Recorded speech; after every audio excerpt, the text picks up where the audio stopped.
I never liked dating apps, but after a messy breakup and moving to a new city, I figured, what the hell? Everyone's doing it. I wasn't even looking for love, just distraction. After a week of swiping through gym bros, fish-holding weirdos, and the occasional accidental uncle, I came across her, Marla. Her profile was simple, no flashy filters, just a few muted photos, one of her standing at a misty lake, another of her sitting in a faded velvet chair, dressed in all black. Her bio, just 3 words, "You'll never forget me." I laughed. Edgy, but intriguing. We matched. Her first message came instantly. "Hello, stranger. I've been waiting." Something about her typing style was off, like someone reciting a line. But I was bored, curious. We talked. Unlike other chats that felt like awkward small talk, Marla always steered the conversation deep. She asked questions like, "What was your first nightmare?" Or, "Have you ever dreamed of drowning?" Weird, yeah, but I was hooked. There was a rhythm to her words that made it feel hypnotic. After a few days, she asked to meet, not for coffee, not for dinner. She wanted to meet at a place called Ash Grove Park at sunset. I looked it up. An old, mostly abandoned park at the edge of the city. The kind of place people used to go decades ago, before it got overtaken by overgrown trees and fog. I should have said no, but I didn't. That evening, the air was cold. Not the usual October chill, something unnatural. The fog was dense. The park gates creaked as I pushed through them. No one else was there. I walked deeper. Trees loomed above, clawing at the sky. Then I saw her, standing at the edge of the old fountain. The water was stagnant, dark, unmoving. She turned to me. Same black coat, same pale skin, but her eyes, they looked older than she did, like eyes that had seen too much. "You came," she whispered. "Good. You're the last." I tried to play it cool. "Last of what?" She didn't answer, just turned and walked deeper into the fog. I followed. We didn't speak for a while, only the sound of my shoes crunching the leaves behind her silent steps. Finally, we reached an old gazebo, half eaten by moss and time. She sat on the wooden bench and gestured for me to sit across from her. Then she said something that made my skin crawl. "You've already been here before, you know." I laughed nervously.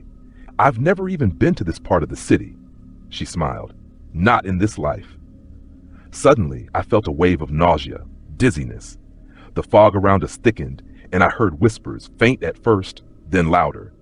It sounded like my voice, echoing back things I had said in our chats, but they were wrong, twisted. "You said you were lonely," one whispered. "You said you wanted to forget," another hissed. "Do you remember what you gave up?" she asked. "What are you talking about?" I stood up. "Is this some kind of performance? A prank?" She stood too, slowly, like a puppet being pulled by invisible strings. "Do you believe in soul contracts?" she asked, the words sounding almost mechanical. "I don't even know what that means," I snapped, backing away. She stepped forward.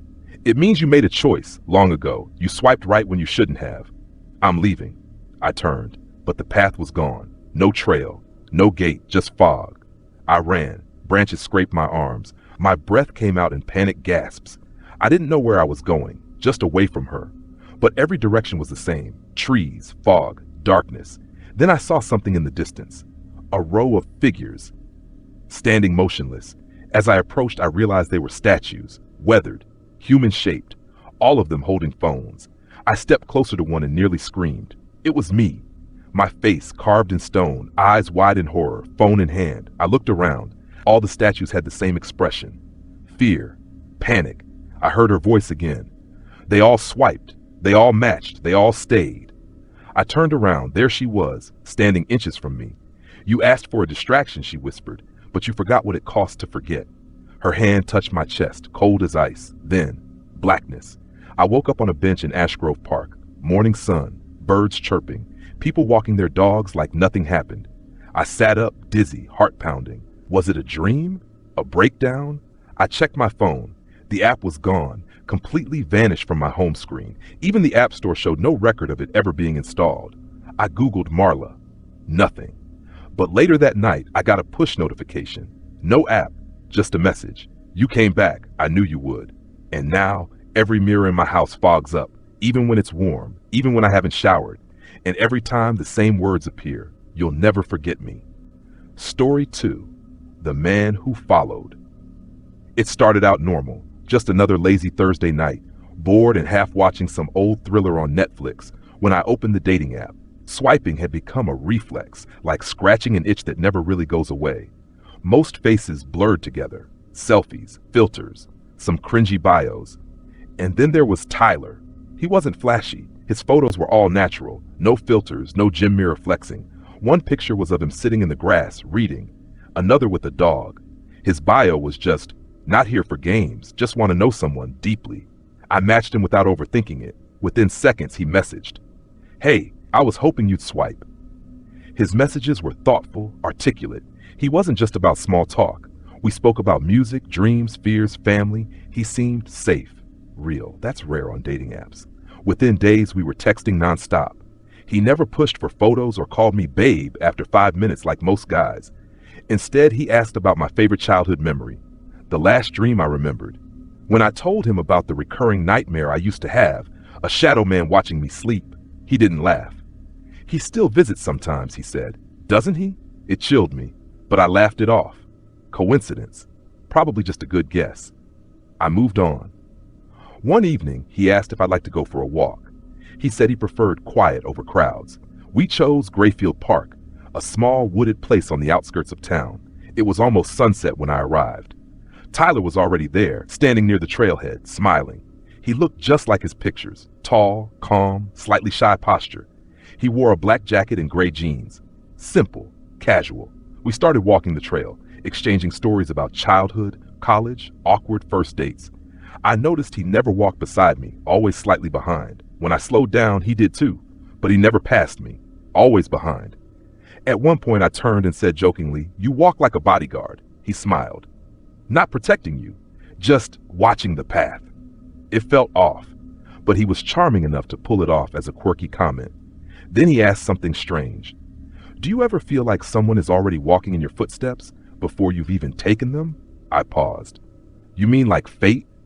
"No, like someone is behind you and ahead of you all at once." I forced a chuckle. "That's pretty cryptic." He nodded. "Some things are better left that way." We finished the loop and parted ways with a hug. That night, I dreamt of walking the same trail, but this time it was dark. My footsteps echoed and a second set followed behind. But when I turned around, there was nothing. And when I turned back, Tyler was standing in front of me. I woke up, breathless. I chalked it up to stress. Maybe I was overanalyzing everything. It's just a guy from a dating app, I told myself. The next morning, I noticed something that made my stomach turn. Tyler had sent me a photo. "Thought this was cool," his message read. It was a shot of me, walking in the park the night before. Not a selfie, a candid photo taken from behind the trees. I was alone in the picture. He wasn't in it. I texted him, "Where were you standing when you took this?" He responded immediately, "I didn't take it." That was it. Just those 4 words. I stopped responding, blocked him, deleted the app. My gut screamed that something wasn't right, but the feeling didn't go away. In fact, it got worse. Over the next few days, I began to feel watched. The kind of feeling where you check behind you constantly, heart racing. Every time you turn a corner, I'd look out the window and catch the glimpse of a figure just ducking behind something. A man in a black coat, but I could never catch more than a silhouette. Then came the messages from unknown numbers. "Nice walk today. That green sweater suits you. You walk faster when you're scared." I moved my bed away from the window. I started walking to work instead of driving, thinking maybe fresh air would help. That was my mistake. One morning, as I passed the alley behind a florist shop, I saw him, standing there. Tyler, smiling. He didn't move, he didn't speak, just stood there watching me with eyes that looked wrong, like glass, lifeless. I ran. That night I heard scratching at my front door. When I looked through the peephole, no one was there, but a note had been slid under the door. "I don't live behind you. I live inside your fear." I called the police, filed a report. They said I should get security cameras and stay somewhere else for a while. So I did. I went to stay with my sister across town. But it didn't stop. Her cat hissed at corners. Scratches appeared on the walls. My phone would ring once at 3 a.m. every night. No caller ID, no voicemail. And then, one night, I woke up to find muddy footprints on the floor of the guest room, leading to the bed. I confronted my sister. She thought I was losing it. I agreed to see a therapist. Maybe it was PTSD, trauma from the breakup, something. I wanted it to be psychological. Until the night I woke up paralyzed, couldn't move, couldn't scream, and standing in the corner was Tyler. He stepped forward, slowly, deliberately, and whispered, "I told you, some souls don't just swipe, they attach." I passed out. I don't use dating apps anymore. I don't go for walks. I moved to another city, changed my number, new job, new friends, new everything. But some nights, the messages come back. No number, just white text on a black screen. Still behind you. And I never look in mirrors at night anymore, because the last time I did, there were two reflections, one of me and one of someone still walking, just a step behind. Story 3, Candlelight Date. Narration time, 6 minutes, word count 3. I met Celeste on a niche dating app meant for old souls. The app marketed itself as something beyond shallow hookups, focusing on deep connection, vintage aesthetics, and people who hated technology but still wanted love. It sounded silly, but I signed up anyway. My last few relationships had been disasters.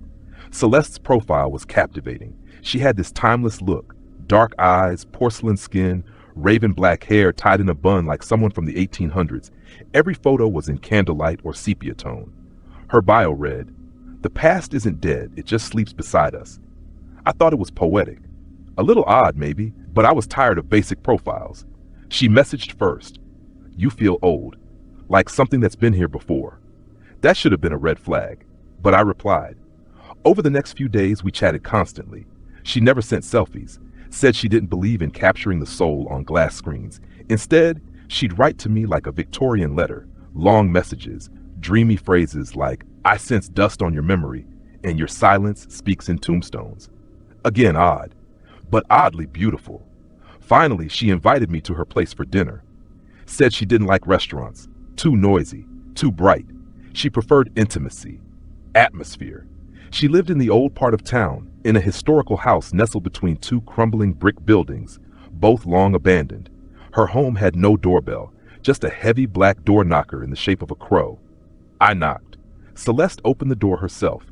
She wore a black velvet dress, floor-length with lace sleeves. Her face looked exactly like her photos, but softer somehow. Pale, fragile. The entire house was dim, lit only by candles, dozens of them. They lined the floor, the staircase, even the chandelier dripping melted wax. "No electricity?" I asked. She smiled faintly. "It interferes with memory." That didn't make sense, but I went with it. The dinner was silent. Not awkward silent, ritualistic. She served me stew in an antique bowl with silver cutlery. Every item looked like it belonged in a museum. She didn't eat. Just sipped red wine from a crystal goblet and stared at me, as if trying to memorize my face. I asked what she did for work. She said, "I help people let go of who they were." Before I could press further, she asked me a strange question. "Do you remember who you were before this life?" I chuckled. "I barely remember who I was 2 years ago." She didn't laugh. She leaned forward. Her voice dropped. "I remember you." My stomach turned. "What?" She stood and walked over to a cabinet, opening a drawer full of yellowed papers and Polaroids. She pulled one out and handed it to me. It was a photo of a man, his face unmistakably mine, but in old-fashioned clothing. Suit vest, pocket watch, standing next to Celeste, same as she was now. No filters, no edits, just a photo that couldn't possibly exist. Where did you get this?" I asked, backing away. She only whispered, "You always forget, Ma, but you always come back." I stood up, shaking. "What the hell is this? Who are you?" She blinked slowly. "We've danced this waltz 100 times. I love you, but you always have to remember on your own. That's the rule." "Rule?" She raised her hand, and all the candles flickered violently. The walls began to creak. The temperature dropped. I ran. I didn't care about politeness. I bolted down the hall toward the door, but it was gone. Not locked. Gone. The wall where the door had been was now solid brick. No windows, no sound from outside. I turned back. Celeste stood there, expression blank. "You never leave on the first night," she said sadly. I ran up the stairs, door after door, locked or leading to nothing. One opened to a mirror, another to a brick wall, another to a black void that seemed to breathe. Then I found one that opened. Inside was a candlelit room filled with paintings, dozens, and in every single one, me. Different clothes, different eras, same face. In one, I was wearing a military uniform from the 1940s. In another, I was in a Victorian parlor sitting beside Celeste. In one, I was on fire. In another, I was crying. I turned to run, and she was behind me again.